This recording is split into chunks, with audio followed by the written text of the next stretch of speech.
My name is Francis, and I'm a registered nurse in a bunch of different states. I'm working with the healthcarespot.com, your community for a thriving career in travel nursing and beyond. Was a travel nurse myself. Saw a lot of needs in the community of travel nursing, traveling healthcare altogether, and figured I'd do what I could to help. One of the big ones was jobs. So I started the Facebook group, Traveling Nurse Jobs 5,000 a week and up. And this is going to be our top 10 wrap up for 2023. We've tried to come up with as many resources as we could to help you guys out. Anything you can think of that you would need, comment down below. We came out with the crash pads list. So that's finding housing. It's a lot of traveling nurses that get on the website. I'm not going to name names, but there's a lot of other traveling nurse sites out there that either post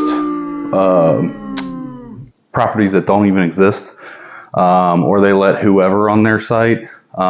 Those people could be in foreign countries, ask for deposits, things like that. Number one rule in traveling, first 2 weeks, rent a hotel room. Unless you've been to that city before and you know that city like the back of your hand, go out, drive around at night, figure out where you're at. But we'll kind of interlace a few of these things in there that we've done throughout 2023. But let's start with number one, 2023, no more pandemic. We're not all stuck in the house. Things are open. We can get out and do stuff. That's the number one best thing about 2023 so far. Number two, a lot of new states came into the compact this year. We had Ohio, we had Washington State, we had Pennsylvania, and Rhode Island, who left and then came back, I guess, joined the compact. And for those of you that don't know, in nursing, we have to carry a license in every state that we work in. The compact is basically an agreement between states where if you have a license in state A, you can work in state B.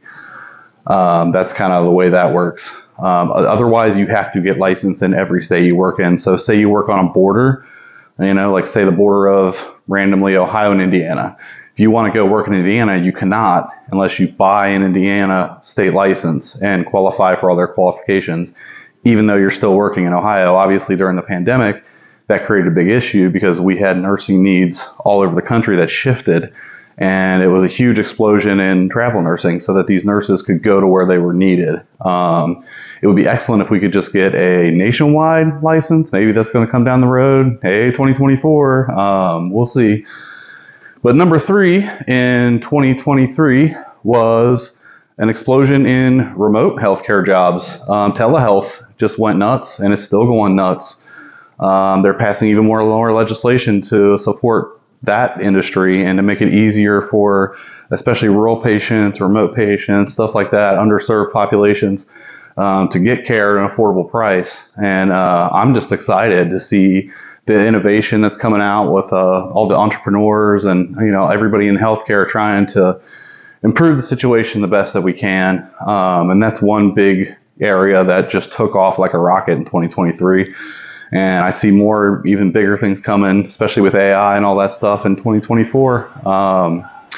So number four is the traveling healthcare jobs. The traveling healthcare jobs exploded in 2023. And so, obviously 2022 with the pandemic and all that was the worst of it. But 2024, we saw a huge rise in all that as well.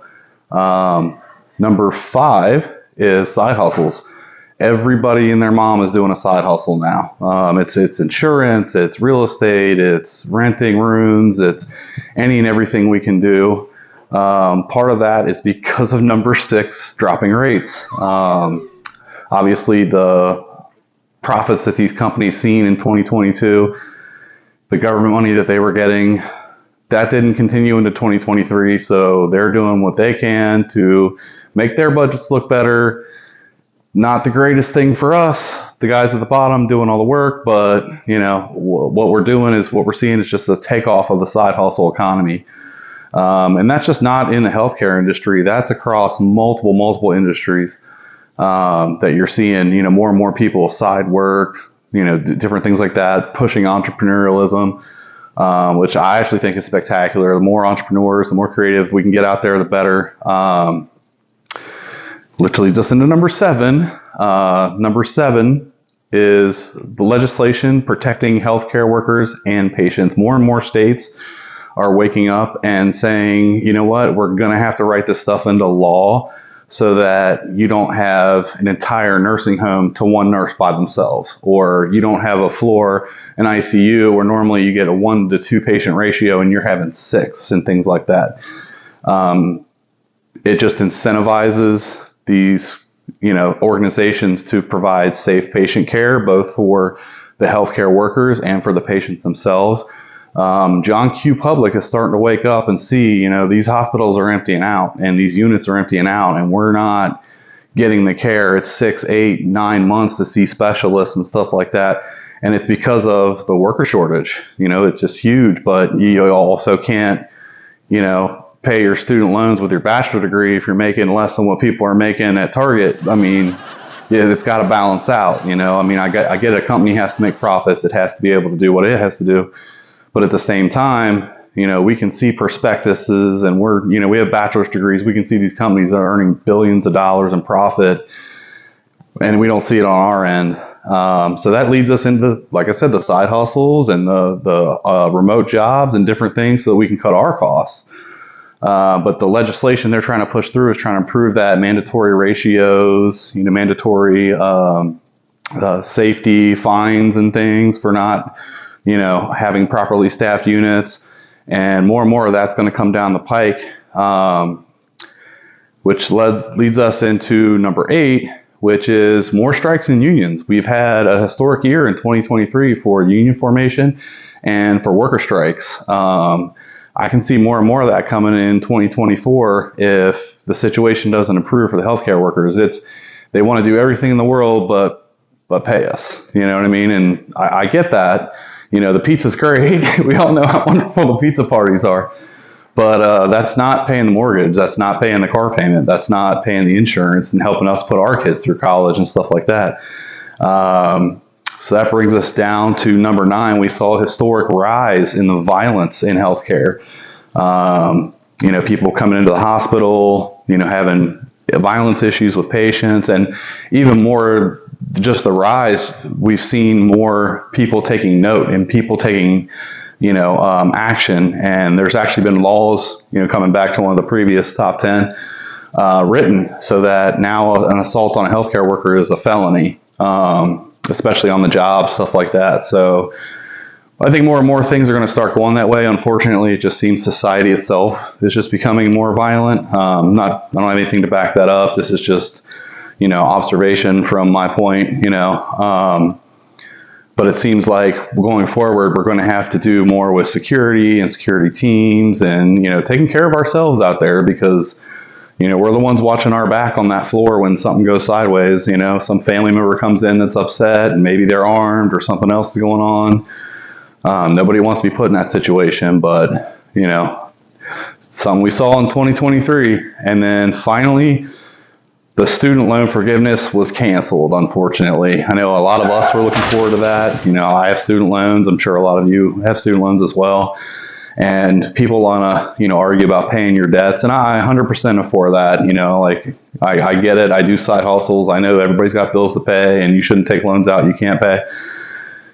But at the same time, you're paying back the government, who we already pay taxes for, to pay for this stuff to begin with. You get taxed on your paycheck when you get it. You get taxed on something when you go buy it with the money you already paid tax on when you got your paycheck, and so on and so forth. My screen just decided to go on me there.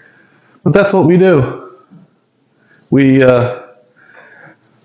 adapt. We, come up with issues or problems. We get those solved, and I think that's what we're looking at in 2024. We're looking at getting a lot more issues and problems solved. We're looking at providing better safety and better health care to our patients, reaching more patients, doing it at a more effective cost, and taking care of those who take care of everyone else. So I'm talking to you CNAs, I'm talking to you STNAs, I'm talking to you LPNs, RNs, physical therapy, everybody down the board.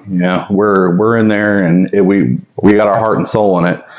And I'm hopeful for 2024. So Happy New Year 2024, and be safe, guys. Don't end up in the ER. They're already overwhelmed as it is, and they're short-staffed. So, all right. Well, once again, Happy New Year from the healthcarespot.com and all of us at the Traveling Nurse Jobs 5,000 a week and up. Catch us on Instagram, catch us on TikTok. Wherever you're at, we're at. Comments, questions down below. What's your top 10? What was your top 10 this year in nursing? What's your top 10, and what are you looking forward to in 2024? Big things happening. Let us know. We'll post all the links up down below. Thanks, guys. Have a good day.